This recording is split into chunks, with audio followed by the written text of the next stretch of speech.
In 1870, the French science fiction novelist Jules Verne published one of the greatest adventure novels of all time, the acclaimed 20,000 Leagues Under the Sea.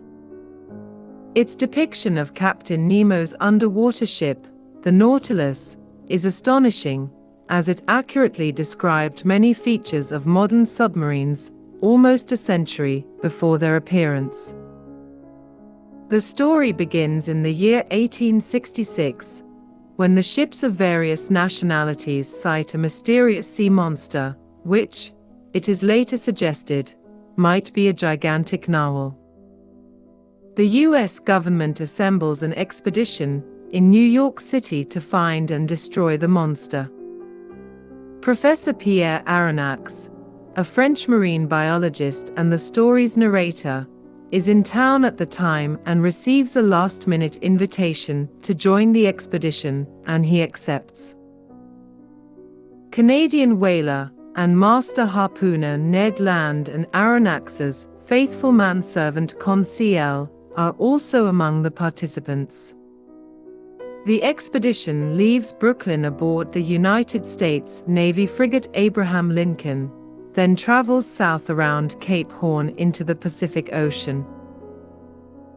After a 5-month search ending off the coast of Japan, the frigate locates and attacks the monster, which damages the ship's rudder.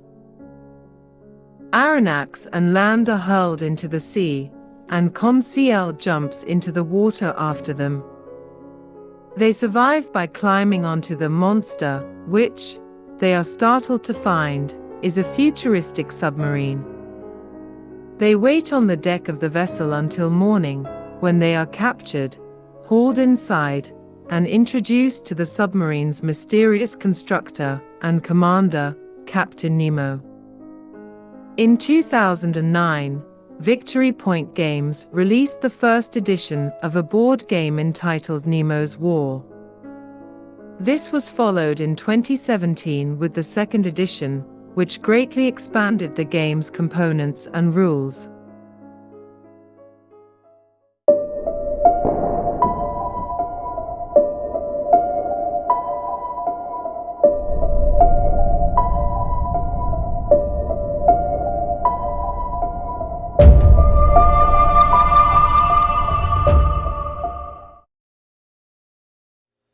Hello everyone, and welcome to the Solo Gamers Club. Tonight we're going to be taking a closer look at a title from Victory Point Games, Nemo's War, the Ultimate Edition. Back in 2009, I picked up the original version of Nemo's War, and I was very impressed with that game. The components were rather small, and it came in a bag, basically. It was not a boxed game. But I was always very impressed with the theme of the game and its mechanics. And then in 2017, Victory Point Games announced a second edition, and I ended up kickstarting that. And I got some, the boxed game and some deluxe components. It came with the laser cut components, which were very nice. But what led me to purchase this Ultimate Edition is I never purchased any of the expansions, and the Ultimate Edition basically gives you all of the 3 expansions that were offered, and this was a way for me to get all of the elements that were available. So I ended up purchasing that Ultimate Edition. That's what we'll be playing tonight. What drew me to purchase the Ultimate Edition was primarily 3 items. Basically, with this Ultimate Edition, you're doubling the number of adventure cards that you have over the standard second edition, which was, huge. That makes the replayability of the game substantially greater. In addition, it comes with 26 Nautilus upgrade cards. I think the standard game had 10, so you're getting 2.5 times the number of upgrades. And then in addition, comes with a total of 12 finale cards, which is going to greatly enhance the game's replayability. And lastly, the game box is much more organized than the standard second edition. Main thing is that the cards can be vertically mounted into the storage trays, which makes it a lot easier to get at the cards. The second edition had them mounted horizontally, and they had a thumb hole in there, but it made it very difficult to try to get those cards out. In addition, this box will not only aid in storing the cards, but it gives you slots where you can store all of the colored ship tokens to keep those separate from those that are in the ship bag, which is really great for setting up the game. It makes it a lot easier. And in addition, you get a bag for the treasure tokens.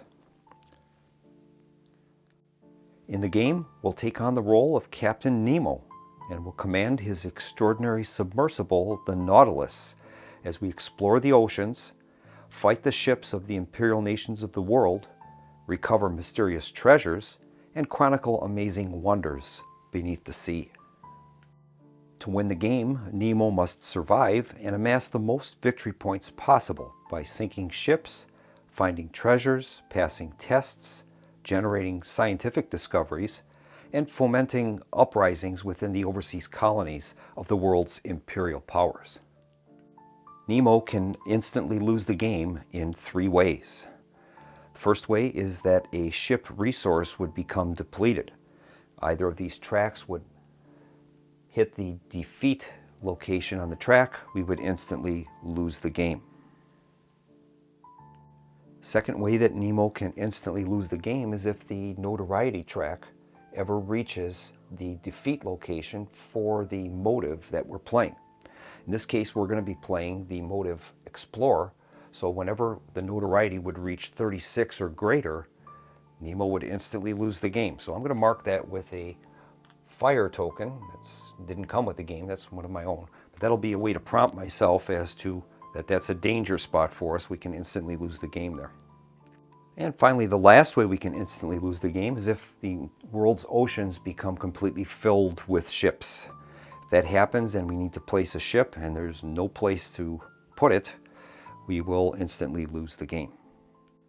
To aid Nemo in his quest, we have a tableau of character resources. 3 of them are crew resources, and the other 3 are captives aboard the Nautilus. During setup, we're going to select our starting motivation for the game. This will directly impact the victory point values of the various assets in the game. Later in the game, Nemo may change his motivation if he feels his initial selection will not provide sufficient victory points. I made up a table, which I'll bring up on the screen. I made a random roll on it, and we've determined that we're going to be using the Explorer motive to start the game. For this game, I'll be using the officer level of difficulty. There's 3 difficulty levels in the game. Sailor, which is the easiest, Officer, which is the standard difficulty, and then the Captain level of difficulty, which is the most difficult. We'll be using the officer level. And now that we've selected our motive, we're going to prepare our draw pile and adventure decks according to the chart, which I'm going to bring up on the screen on the right side. What we're going to do is take all of the adventure cards that we have, we're going to shuffle those, and using the table on the right, we're going to prepare our draw pile. Once that's done, we're going to take out of the remaining adventure cards, we're going to deal out 25 cards and add them and form the adventure deck. Once again, the draw deck is going to contain a total of 31 cards, which will represent a year's worth of travels and adventures. Each turn covers roughly 12 to 14 days of calendar time. So we're going to place the draw deck in the indicated slot on the board. And then we'll place the 25 adventure cards in the adventure deck slot. And we're going to add 1 gem token to start the game on top of that deck. The ship resource track will chart the status of the 3 primary aspects of the Nautilus. We've got Nemo, which is primarily charting his mental health, the status of the crew, and the status of the hull. We're going to start the tracks by placing the tracking markers on the leftmost slots of each track. That gives us the fully capable Nautilus. The map is divided into 6 major oceans and 6 transitional oceans. The major oceans have a die symbol at the top of each, ranging from 1, 2, 3, 4, 5, and 6. You'll notice that some of the locations within those oceans have a darker colored box around them. We're going to place a hidden ship token in each of those locations to start the game. These hidden ship tokens represent surface vessels of the various navies from around the world, and those will be active targets for Nemo and the Nautilus. Next step is to place some colored ship tokens on these displays. We're going to have a black frigate and a black capital ship. We're also going to be placing some in the dark yellow, orange, and red boxes. And those will come into play based on events or intermission cards that would come up in the draw pile. And then we're going to be placing some blue and green ships on the notoriety track. When the notoriety reaches those levels, those ships will be added into the draw bag, which will make our life a lot more difficult. We've placed all of the treasure tokens in the treasure bag, and as well we've placed the white and light yellow ship tokens in the ship bag, and we'll be drawing those tokens from those bags. We're going to set our notoriety marker on the 0 space, and that's going to chart the wrath of the world's nations and their commitment to hunt down the Nautilus and destroy it. Next, we're going to place a treasure token in each of the world's major oceans. Those treasure tokens indicate that there is a treasure that we might be able to find within that location. Next, we're going to place a token on the action point track, and that'll begin at 1. The action point track will chart our available action points, which we'll use to spend on various actions during the game. During a turn, a maximum of 1 action point may be saved between turns. And once again, we've set that marker at 1 to start the game. Next, we have the tonnage and salvage tracks, and we'll use those to record the prizes that we'll take during play. Those that are placed on the tonnage track will be counted for victory points, while those placed on the salvage track can be used to retrofit the Nautilus with special upgrades. To make this playthrough more interesting, I'm going to use the optional rule called Deadly Seas. It comes with 10 Deadly Seas tokens. We're going to randomly add a Deadly Seas token to each of the 5 reinforcement ship groups, as well as placing 3 tokens in the starting ship draw pool. The remaining 2 tokens will go back to the box, sight unseen. Now, the Deadly Seas rules will make the game slightly harder for the player, so I'm going to add the officer's attribute tokens, optional rule, to help balance that out.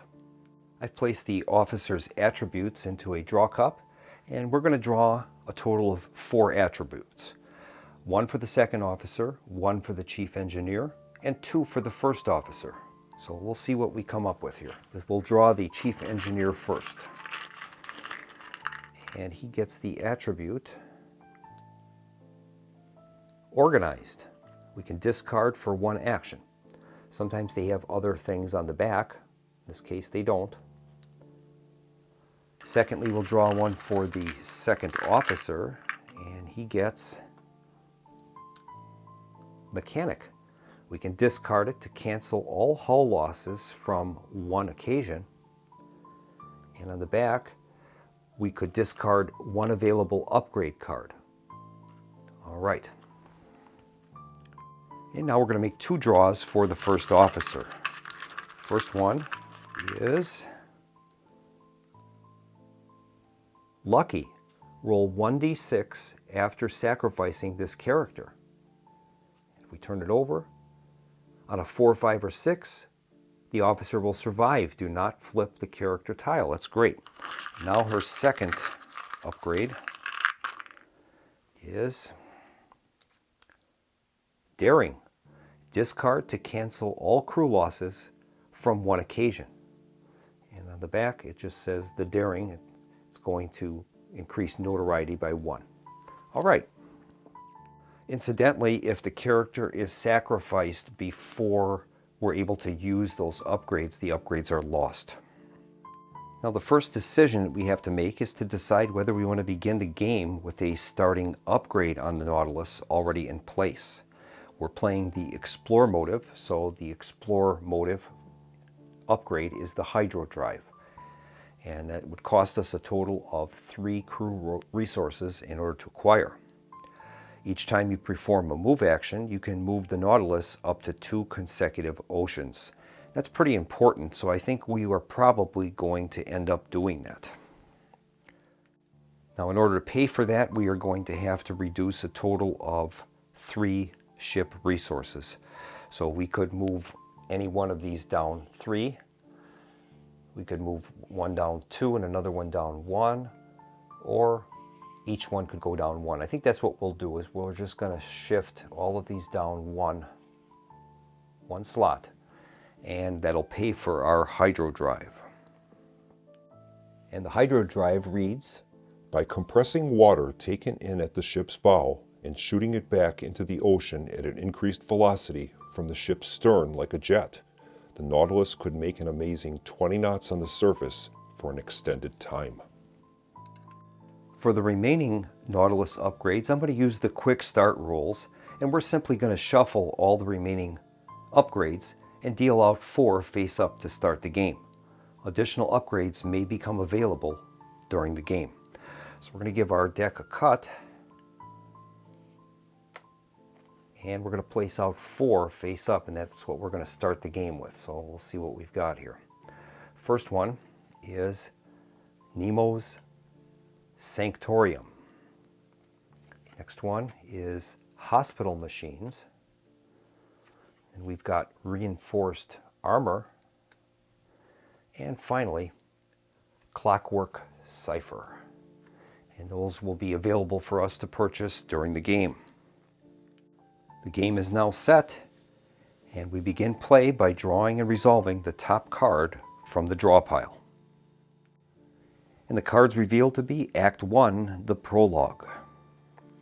The facts relating to this apparition, entered in various logbooks, agreed in most respects as to the shape of the object or creature in question, the untiring rapidity of its movements, its surpassing power of locomotion, and the peculiar life with which it seemed endowed. If it was a whale, it surpassed in size all those hitherto classified in science. Well, we begin by rolling a die and placing the Nautilus in the corresponding major ocean. Die roll is a 1, so we're going to be placing our Nautilus in Ocean 1.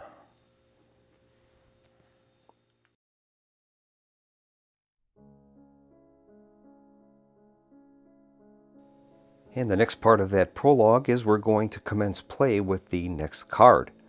And during the turn, we're going to be rolling 2 white dice to begin each placement phase.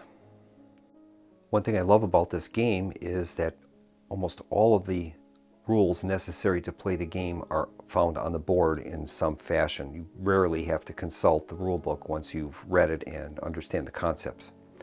So we follow the turn sequence. The first one is our event phase, and we're going to reveal the top card of the draw pile and follow its instructions. The first card is revealed to be event number 27. The Earth wants not new continents, but new men. May the contemplation of so many wonders extinguish forever the spirit of vengeance. May the judge disappear and the philosopher continue the peaceful exploration of the sea. All right, this is a test card. It means that we have to make a test, value of 9. We need to score a value of 9 or greater, and we're able to exert Nemo for this test if we choose to. Now this card, if we're successful, is going to offer us a total of 1 wonder. Now our wonders seen are multiplied by 7 with our current motivation, so this card would be worth 7 victory points. So taking that into account, we're going to exert Nemo. Now when we exert a resource of the ship, we're basically risking that in an effort to try to pass this test. Now, if we can pass this, the card will be placed into the pass file, which will allow us to score those victory points at the end of the game. And it says, if you pass, you may reset the Nemo resource marker to its determined space if you desire. Well, that isn't going to help us because he's already at the strong level right now. What we'll do then is we're going to end up trying to do this test and to try to get those victory points. Now, when we exert a resource, we basically move it half a space from where its previous location was, and that gives us a die roll modifier +2.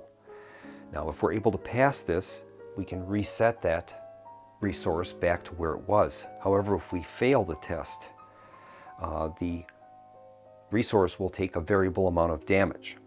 If one of the dice rolls on our test happens to be a 1, it would move 1 space to the right. If the dice had results other than 1 on, we would lose 2 resources. So we're taking a risk here. We're trying to get a total of 9 or greater. So if we can get with our +2 modifier, we need to get a 7 or greater. So here is the roll. And unfortunately, we have rolled a 3. So we have failed that test. So what will happen now is we're going to compare the results of the dice. In this case, we have a 1. So we're going to lose a 1 value on Nemo. He'll be down to determined now. So we've taken a chance and we've failed. So that card now will go into the fail pile. And it says here, fail and lose 1 Nemo and gain 2 notoriety. So that's not good for us. So that card is placed in the fail section of the board, and those cards don't score any victory points. But now we're going to have to lose 1 Nemo in addition to the risking him, and we're going to gain 2 notoriety. So we'll add our notoriety up to 2, and Nemo is going to drop now down to steady, which is not good. It's not a good start for us. The Nemo track is the shortest of the 3 tracks. If Nemo gets to defeat, he'll be broken and the game will end in loss.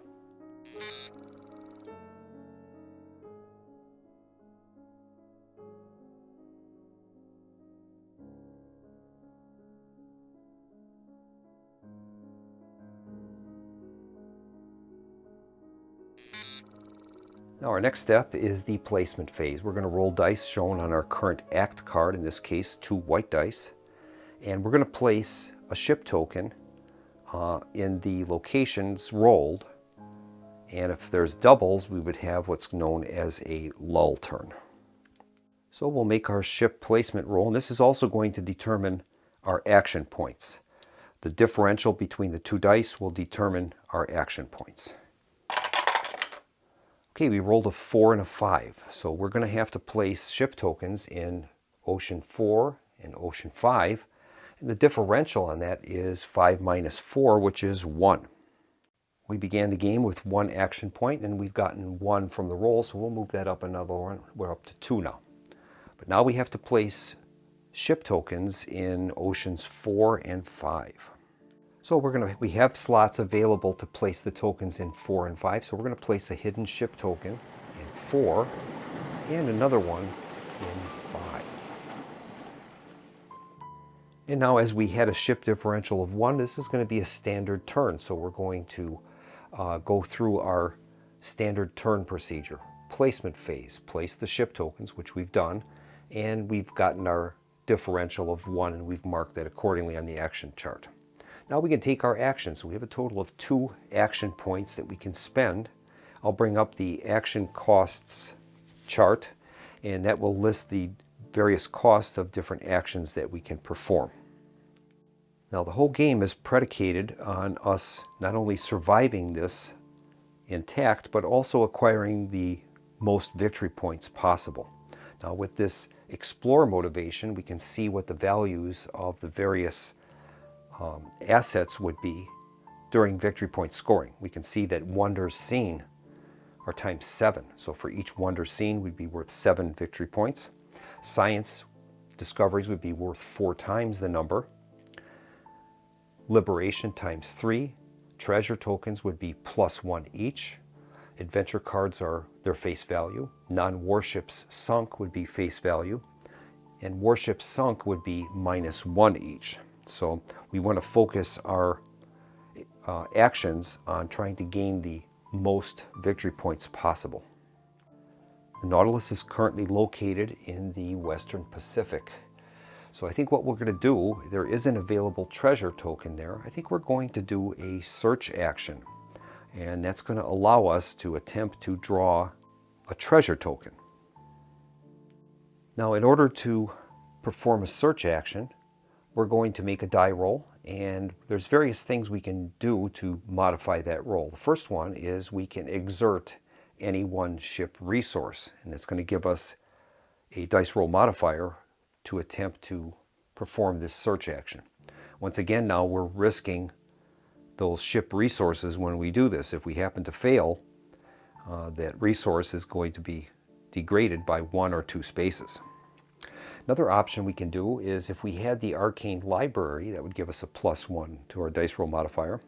And finally, there would be a -1 modifier per revealed ship token. Now, we're in the Western Pacific. There are no revealed ships there. So I think what we're going to do is we will exert one of our one of our resources, and we'll use the crew, I think, to give us a dice roll modifier. So we're going to risk the crew. That's going to give us a +3 dice roll modifier for this test. I'll bring up the action success table on the screen, and we're going to make our roll. Now we have a +3 dice roll modifier due to exerting the crew. Okay, here is the roll. We rolled a 10, and that's modified to a 13. So that gives us Eureka, collect 2 treasures. That's awesome. So that allows us to make 2 draws from our treasure bag. The first one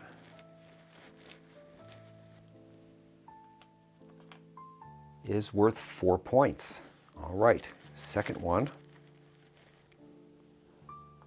is a wonder, the Great Barrier Reef, and that's worth 1 wonder. So that's a total, with our current motivation, that would be a total of 7 for the Great Barrier Reef and a total of 5 for the treasure. It's +1. So we've earned quite a bit of victory points right there, and we place those in the collected treasures box. So we'll place those tokens in the collected treasures box. Now those resources can be spent for various game actions through the game. So we'll see what happens with that, but for right now, those are our collected treasures. Now, since we've completed that search action, that costed us a total of 1 action point. So we're going to move our action point marker down 1, and since we've done the search action, we have to remove the treasure token from that C, and that goes back into the supply. Now we have the option of performing another action with up to 1 action point in cost, or we could preserve that action point for next turn. Occasionally we have what's known as a lull turn. Whenever the dice roll would be equal and we would have no differential between them, that would become a lull turn. So we need occasionally we want to preserve action points for those lull turns that might come up in the future.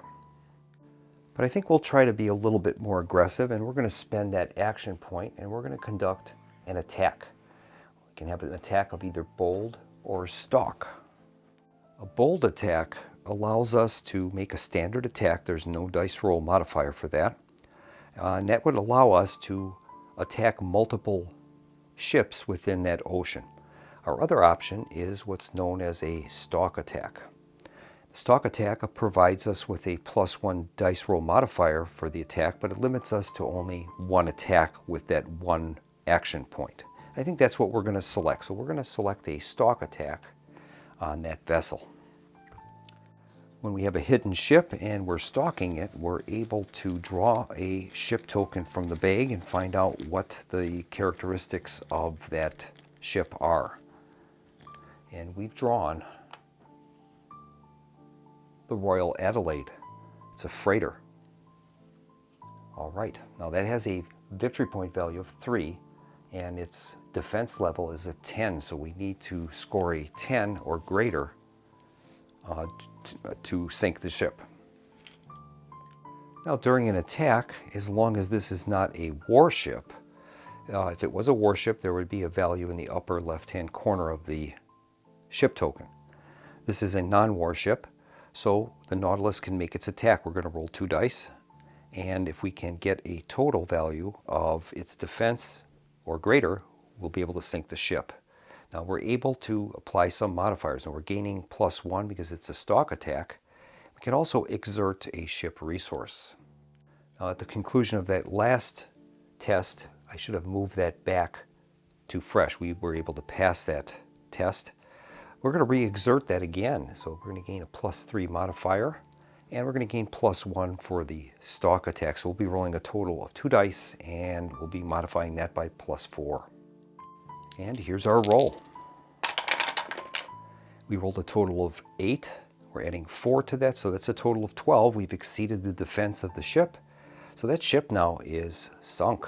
Now if you notice on the ship, there are notoriety markers on there. We have to raise the notoriety of the notoriety track by the number of notoriety points on the vessel. That represents that the explanation of the loss of these ships is starting to point to something other than a sea monster. So our notoriety will go up by 2. That'll move it up to a total of 4. And then we get to place that ship that we harvested on either the tonnage track or on the salvage track. So we can place the ship on either of those tracks. Now if we place it on the tonnage track, we would score the number of victory points modified by our motive. Now our motive is explore. Non-warships are +0 for each one. So this one would be worth a total of 3 victory points. Our other option is to place that on the salvage track, and we can use that salvage track to purchase upgrades for the Nautilus. And as this vessel's worth a total of 3 victory points, I think we're going to add that to our tonnage track. We are located currently in the Western Pacific, so we would place that in that location. If we can fill up these columns, we're going to gain something called Scouring the Sea bonus, and that would be the value at the top of that column if all of those locations are filled up with ships. And since we were able to pass that test, we can move our exerted resource back to where it was. That's going to end the turn. We're currently out of action points, so we're going to begin a new turn by following the turn sequence. We're ready to start a new turn. We'll begin with the event phase, and we'll draw a card. The card's revealed to be Event 96, the Ether. It's a keep card. In our heated debate about the existence of quintessence, I refuse the position that ether filled the void of space. The science is unsettled, and as all science should be. Knowing, or worse, assuming, is no reason to stop testing and trying to disprove the known. Well, we can pass the card during a lull turn to examine the bottom 5 or all, if fewer, cards in the draw pile. You may replace the finale card with another random finale card. Do not examine it. Shuffle these 5 cards and return them face down to the bottom of the draw pile. At game's end, fail if unused. All right, we'll add that to our collection of cards. And now we'll move on to the placement phase. Here's our roll. Well, we have a lull turn. 3 and a 3. During a lull turn, we're going to place ship tokens only for the white dice. So we're going to be placing 2 ship tokens in zone 3.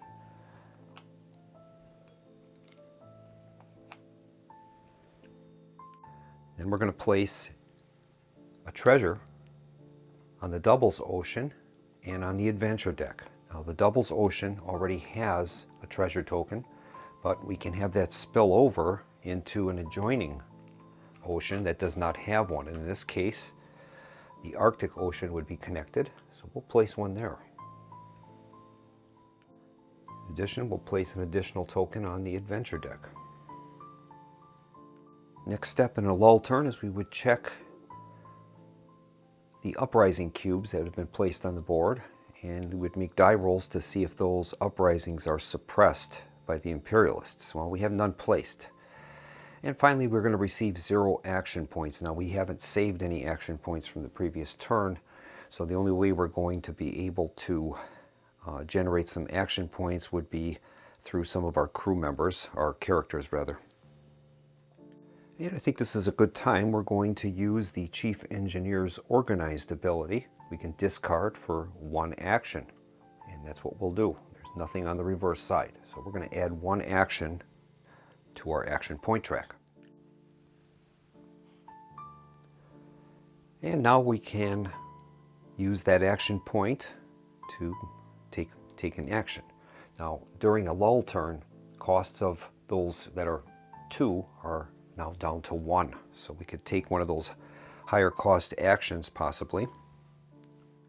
Now we could play that ether card that we have, that's a keep card, and it could be played during a lull turn, but it's -1 to science if that gets placed into the pass column.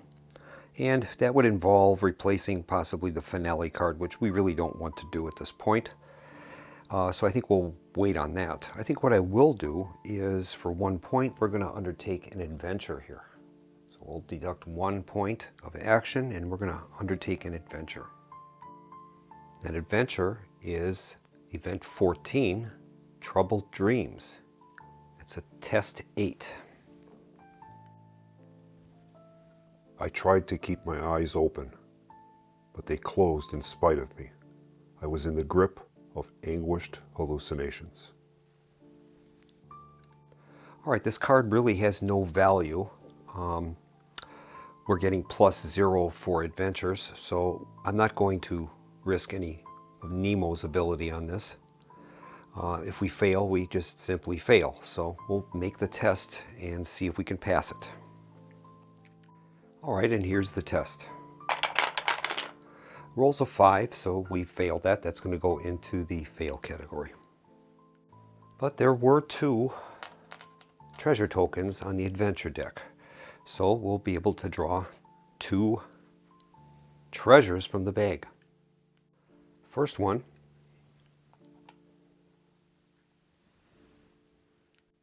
is a wonder, the blue holes, and that's going to be worth, that's a 7 times, so that'll be worth 7 victory points for us. That's great. Okay, here is the second draw, and that's a 5 value treasure. That's fantastic. We'll add those to our collected treasures area.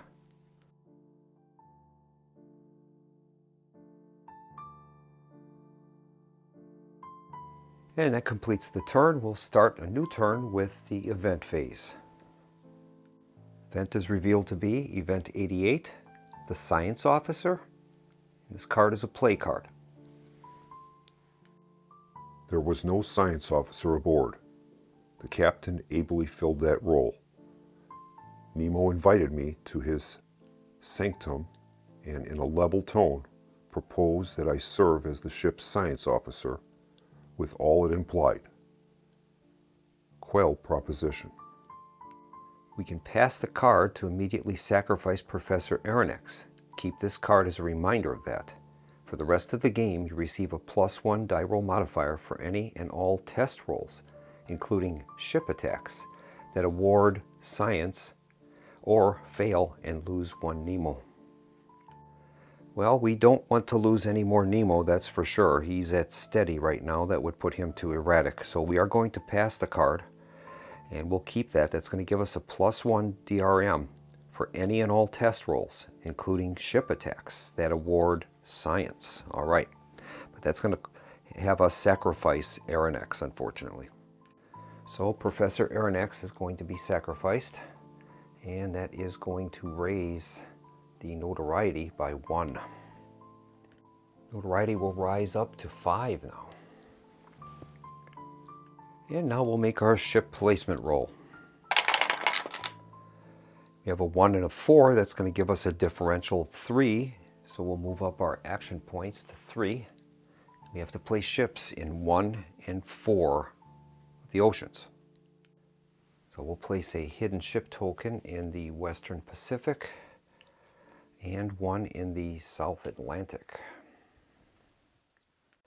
Now we'll move on to our actions phase. I think we're going to spend one action and we're going to move the Nautilus. Now we have our hydro drive, which is going to give us a movement value of 2. So I think what we'll do is we're going to move through the Arctic Ocean into the North Atlantic. And now that we're in the North Atlantic, there is an available treasure token there. We're going to spend one action and we're going to undertake a search action. We're going to search for the treasure. During the search action, we can exert any one ship resource, and I think we're going to exert the crew. That's going to give us a +3 dice roll modifier. So here's our search roll. We'll be adding +3 to the result. We've rolled an 11, and that's going to be modified to a 14, and that means Eureka, collect 2 treasures. That's awesome. Our first treasure is worth 3 victory points. That's actually a total of 4 for us with our Explorer motive. And here's the second. And that's another wonder, the city of Pavlopetri. It's worth 7 victory points for us for that wonder. That's great. We'll add those to our collected treasures.